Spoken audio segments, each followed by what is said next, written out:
I was on a youth outing with our church youth group, and we decided to go on a day trip up to Shoal Bay.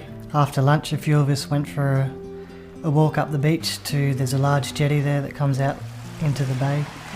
One of the guys, Ryan, jumped in first to check the depth of the water to make sure that it was safe. I went to the edge of the jetty there and dove off into the water, and remembered vaguely it was about my height in depth, the water. I was the third person to dive in, and the first two were okay, and I was not so lucky. I struck my head on a sandbank that was under the water, and I don't really remember a lot from there on. Next thing we know, he's kind of floating face down over in the water, and I swam over and kind of saw that there's just not moving or anything, and rolled him over and was just going, Kai. Received a phone call to say that there'd been an accident and that Kai had been involved, and I could tell by the voices there was panic, sheer panic. People didn't know how to tell me what had happened. They really didn't know what had happened. They know he was severely injured. At that time we had no mobile phones. I had no way of contacting Claire, who was on her way home from Sydney. And I hadn't thought to remove the message or a message off our phone saying that our son had been injured. And Claire, when she got home, pressed the message bank and got that message. Just said to ring Nelson Bay Police. Okay. I said, can you tell me what's happened to my kids? I said, can you tell me which child it is and are they alive? That's all I wanted to know. And he said, have you contacted the hospital? And I said, no, can you just tell me? And he said, it's your son. And I said, can you please tell me? I just need to know if he's alive. And he said, yes, he's alive. But there's something in my brain, the way that he said it, immediately I thought he's on life support. I don't know why I thought that. It was the tone that the chap used. And all I remember thinking is, I just want to see him once more. That's all I remember thinking. Then I started to call on God. I mean, there was a long lapse between getting that information and finding out what had really happened. But I was in a state of anxiety. But until I had that information, I didn't know what I was going to do, where I was going to go, what was happening. It was all guesswork until that guesswork gets removed and someone who knows their business has actually told you that your son has had a devastating accident. And I knew instantly that his situation was dire. So then I knew what to pray for. I do remember saying at that time, this has the potential to tear us apart, but it won't. I remember the doctor was very matter of fact. It's like, this is what happens, this is a very devastating injury. He couldn't speak because he had the trachea, so he was like trying to communicate and I didn't know what he wanted to say. We wrote down the alphabet and they said point to the letters and get him to blink when you get to the letters. And the first thing he spelt was itchy nose. That was the very first thing, so we scratched his nose. And the second thing was paralysed legs. So he knew straight away. I looked at Peter because I didn't actually want to tell him. But he knew. He's a smart boy. And at that stage I thought, well, it's more than that, but you didn't want to put all that on him at once. Depending whereabouts the injury is, determines the level of function and sensation that you have. So for me, being around C5, C6, where the spinal cord was damaged, means that I have fairly good shoulder and bicep. I don't have tricep, which is the muscle you use for extension, which would be the muscle you use mostly to push a chair around. And I also don't have finger movement, which would be to grip a wheel. So obviously to push a manual chair comes with some challenges of its own. I certainly had no shortage of prayers while I was in hospital and since from myself as well as others. Most of them centred around healing and recovering my full health. It's not easy to see those kind of prayers go without the answer you were looking for. And especially when you know that an all-powerful God does have the power to bring that about without interrupting any of his other plans. So that's one of the questions that I have to answer with, and I don't know, because I certainly haven't come to any conclusions. And it's one of the things that I struggle with a lot. I certainly wouldn't say that those prayers were for nothing. If nothing else, they've helped a lot of people to feel connected and to give them the opportunity to help in some way. For me personally, it's something that I've yet to reconcile in my own mind. He doesn't like cliches. All things work together for good, and people do throw things like that, and we're not saying that there's not things in Scripture that are uplifting and great, but sometimes they don't work. Very early on, when I was in hospital, Dad came in and sat on the end of the bed and started crying, which for my dad, that's a big deal. That's not something that happens very often. And he said, I don't know what to say. He said, I've always known the answers, I've always known what to say, and if I haven't known, I've made something up that sounded right. He said, but I don't know.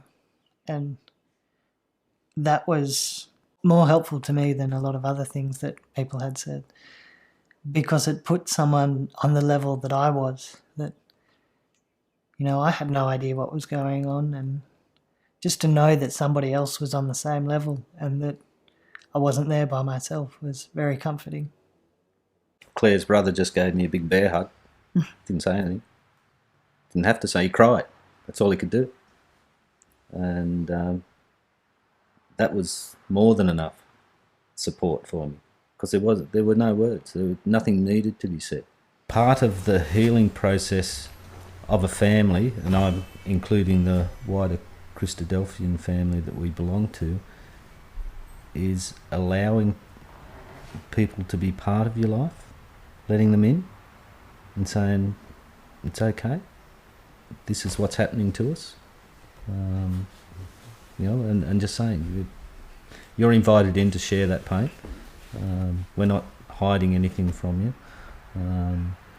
and just allowing people in and saying thank you for caring that much, that you want to know what's going on. They're not being intrusive or anything, they just want to know so they can share. And in whatever way they felt reasonable at that time. And sometimes it's it was up to us to say that's okay for you to share your feelings with us in any way that's appropriate. And not reject that or do anything but accept that and say thank you very much. And that, like I said, that might have been the sandwich, it might have been the meal that day, or just that big bear hug and tears with no words, or a card with a verse in it, or just a personal message, or so many things that people wanted to share. And you have to allow them to do that, because that's part of their healing too. He said, I just don't get it, because I would have been one of the ones when the kids went overseas preaching, I would have been one of the ones that was over there with them in South Africa. I would have been out there doing it. So, I don't get it. And he did an exhort over at Toronto, and it was entitled, I Don't Know. Because he said that's things we're scared to say. We always have to try and find some deep meaning, and sometimes we don't know. And this side of the kingdom, we won't know. So it's about acceptance and about being, the miracle is that he makes it lovely for us to live here with him every day. That's the miracle. I think everyone looks into the future and wonders what their life's going to bring them and what lies ahead. And I'm certainly no different. I do that as well. I guess I have certain extra considerations to make. I've been studying for the last few years and I've just finished my Bachelor of IT with a major in software. And now on the job hunt, I'm applying for just about every job in Newcastle, trying to get some work. So I'm really looking forward to that, actually, getting out in the working world. My disability is a fairly obvious one. It's not one that you can't fail to notice. And most people are able to some extent imagine some of the difficulties that I would have, access to buildings or the physical difficulties that I would have in getting around. One thing that isn't so obvious is the mental side of it, which is far outweighs the physical side. Even the smallest things of, not being able to pick up something off the ground that I've dropped, or not being able to pick up a friend's kid to give them a hug. It's little things that by themselves might not be the end of the world, but there's multiples of them every day, and every day for the rest of my life. I think there are ways that I can be approached that sometimes seem a little bit rude, like when someone will come up and the first question they ask is, what's wrong with you, or what happened to you? And sometimes you think, well, you could have asked my name first, But then I guess I also realise that there's a responsibility on my behalf as well to understand that people mean well, even if they may go about it in a way that's a little bit insensitive. If they come to you with good intentions, then you have a certain responsibility to respond in kind. I don't think it's fair to be rude to someone when they've accidentally offended you. Every day I have to think about the consequences of it. Obviously, that's just part of my life now. I have to deal with how life is because of my accident. But there's nothing I can do to change it, and I find dwelling on it only makes things worse. I'd rather get on with problem solving. It would be a lie for me to say that I don't question God and that I don't struggle. Whether that's because of my circumstance or not is another question entirely, but the fact is that I do have days that I feel like I'm talking to the ceiling, and days where I'm convinced that there isn't a loving God, which I think is fairly reasonable for anybody to have times like that. I think there's very few people who could say that they don't go through that in their lives. But even during those times, I find that I am a better person, or I feel I'm a better person, when I still believe that I'm accountable to a higher power and that my actions have to reflect that. So with that in mind, when people will meet me, especially when they're meeting me for the first time, and they'll say, oh, you cope so well. And I think, well, define cope, because sometimes I don't. And I think that's valid. I think that's normal. I think that's healthy. I think to go through a difficult situation constantly on a daily basis and not suffer from grief at times would be unhealthy. It would be indicative of some kind of denial of reality. So I certainly try and keep a positive outlook, and I do a decent job. But that's certainly not to say that there aren't times that I have more questions about God that I have to answer with an I don't know. And I think that's okay. It's certainly not easy for me to travel to a different country, but I don't let that stop me. My little brother's in a choir, and they were touring to the choir games that were held in Cincinnati, and Mum and Dad decided to go with them and help out, and I thought, well, why don't I go as well? So I gave my sister Rebecca and her boyfriend Tom a call, and they were more than happy to come over. Part of being on holidays, I guess, is getting used to a new city, and it's always a bit of a gamble whether the public transport's accessible or whether the hotels are set up properly, but it's been pretty good so far. Fought a few challenges along the way, but that was to be expected. The states seem to have a lot set up really well for access, except their bathrooms. Their bathrooms are a bit not too crash up. If you went to a restaurant and they said, we're going to have to lift you up to get to your table when nobody else had to, there's not many people that are going to be okay with that. Or if you came to a hotel and they said, everybody else enters through this way, but you're going to have to climb that ladder to get to your room. If you had no other choice, you'd make it work. But given the choice, you're going to go with the place that's more convenient for you. And it's more dignified as well. It's not a lot of dignity in being carried up a flight of stairs. So.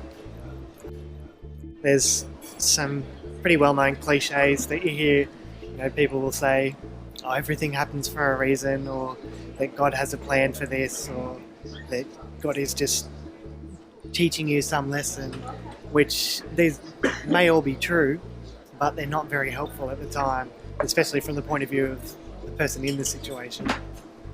And it's certainly not to discount what they say. It's like, nobody says that with malicious intent. They're obviously trying to be helpful, but it's not always the most helpful way to go about it. Sometimes the best thing to hear when you're in a situation like that is for someone to say, I don't know why this is happening. I'm not going to tell you that this is God's plan or that there's some silver lining at the end of this, because sometimes there isn't. Sometimes there's some pretty horrible things that happen, and there isn't really a great lesson to be learned or a silver lining. So sometimes just hearing someone say that and being able to accept that there's no answer for this or that there's no rationale behind it is sometimes the most helpful thing that you can hear.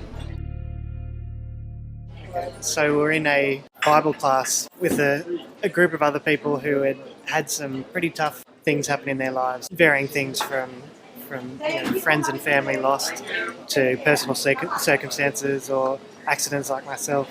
If anybody could say, I know how you feel to each other, you would think it would be the people in that room, and yet nobody did. Nobody felt the need to say that, and I'm sure nobody felt justified in saying that either, compared to the general population where often people feel that that's an appropriate thing to say or that it's a helpful thing to say. Just thought it was interesting that it seems the more life experience people have, especially in hard circumstances, the more they come to realise that it's very difficult to understand what other people are going through. And that's not just about suffering either, that's in all circumstances. I know for myself that I know very well what it's like in my situation, but I have no idea what it's like for someone who's vision impaired to live day to day. So for me to say to them, I know how you feel or I know what it's like, it's insulting really, and it's not helpful for them at all. I can help people to an extent in some kind of solidarity of difficult circumstance, but you've got to realise that there's limits to how much commonality you can have with them.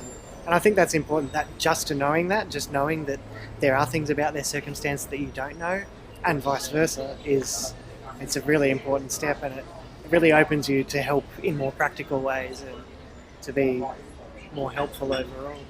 As far as helping from an outside perspective when someone does go through something traumatic or they're suffering in some way, personally that's a difficult one for me to answer. It's probably something my family can better answer, because I was on a different side of the fence, especially during the early stages after my accident.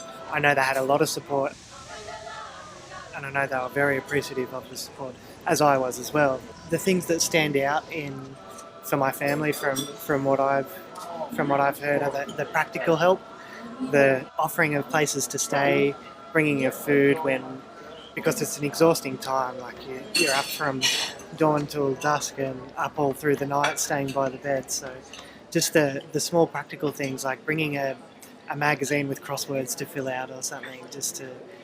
not that the words aren't appreciated, they certainly are, and it's certainly comforting to know that there's thoughts and prayers as well.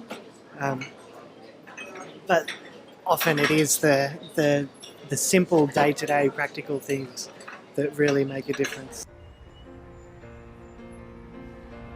For me personally now, I guess I try to be as independent as possible, so I try not to require help.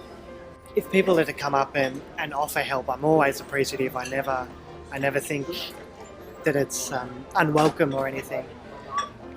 But the things that I really notice are when people treat me no different to anybody else, which sounds very cliche, but it is very true. When I was first out of hospital, we went out to, I can't remember where we were, but I was getting tired of sitting in the chair. So I asked my sister to put me in, there was just a waiting room. So I sat in one of the chairs there, immediately noticed how much people weren't looking at me. And it's only a subtle difference. My sister didn't even notice.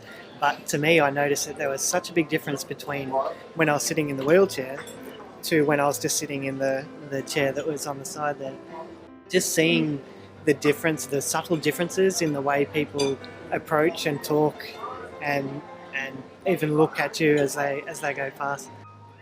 You become really attuned to how people will approach you and whether they're approaching you differently to how they did the person next to you.